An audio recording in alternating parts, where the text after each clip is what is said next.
access to record on your end. You know the spiel, I'll record as Yes. well. Just keep an eye out on your chat for the 1 minute warning. Once Awesome. you record, you can start. Awesome. All right. Good morning, Abubakar. My name is Nigeria Chambers. I am from Big O Belt Media. Very excited to talk to you today about your latest project, The Sisters Grimm, coming to Apple TV Plus Friday, October 3rd. How you doing today, brother? I'm good. I'm good. How are you? I'm well. I'm well. So you step into this character, Charming, and everybody Yeah. knows who he is, Prince Charming. And he is such a larger than life character. So I am curious about how did you approach making him feeling fresh, the dynamics, Yeah. providing the dynamics for him for this new generation of viewers. I think for me it was really it was really important to um commit to the words on the page. I Yeah. think especially when it comes to the character of Prince Charming and approaching Prince Charming, there's always this idea or preconception that you might have for who that person is. Yeah. And for me, it was like, right, let me just throw that all away and just focus on the words. And it helped a lot, with that and also great direction. It just we ended up bringing this character to life, which is, as you say, is larger than life, incredibly, surprising and just brilliant overall. Absolutely. And obviously you've been no stranger to a plethora of voice acting roles from Assassin's Creed Origins, Raised by Wolves. I'm just curious about how any of those past roles sort of influenced you on your take with Charming. Yeah, I think the one thing that I've taken a lot from sort of voiceover and sort of animation work was finding the music in the voice. I think it's Mm, incredibly important, especially when you have so many other factors as an actor removed from you, be it the face, the body, the reality of it as a whole.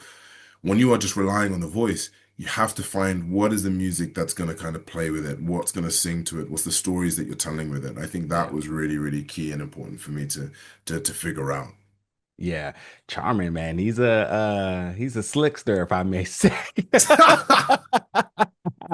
I really did enjoy the character and enjoyed your work with him. So I am curious because Charming does walk that line between fairy tale royalty and a flawed human. So how did you balance the humor, the bravado, the Hmm. vulnerability in your performance?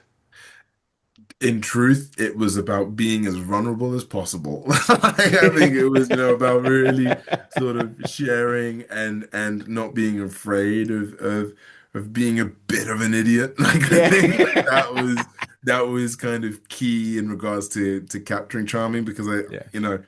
I can bet every bit of my savings that he probably doesn't think he's an idiot, even though Yeah. we've seen people like him before in our lives. So Yeah. it was that kind of element of like, yeah, just go for it, you know?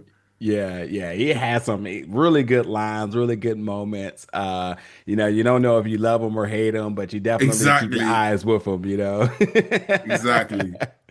Now, if there's one thing that we should know about Charmin is my boy, he knows how to throw a party, and all of Yes. the who's who's of the ever afters are in attendance, as folks will see when they watch this season. But I want to know for you personally, if you can Yeah. extend that invite to even more characters of any other worlds or any other IPs, any other characters you've may have Oh, voiced, whether it's animation or live action, who would you open the doors to?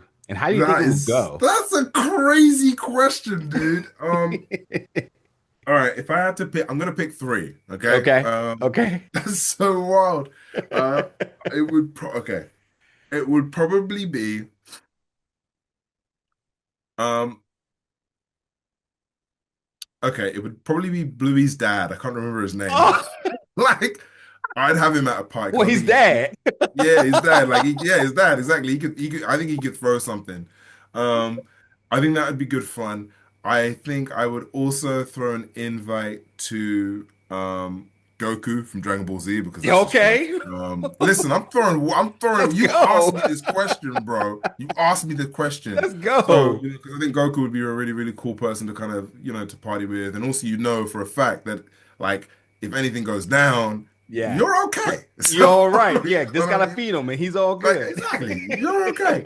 And I'd say like probably the final person I would invite to this world, um, probably BoJack, because I think that there'd be something really funny out of this guy that you'd get out of it, where you're like, oh, it's BoJack. You know that you're not doing as crazy crap as this guy is.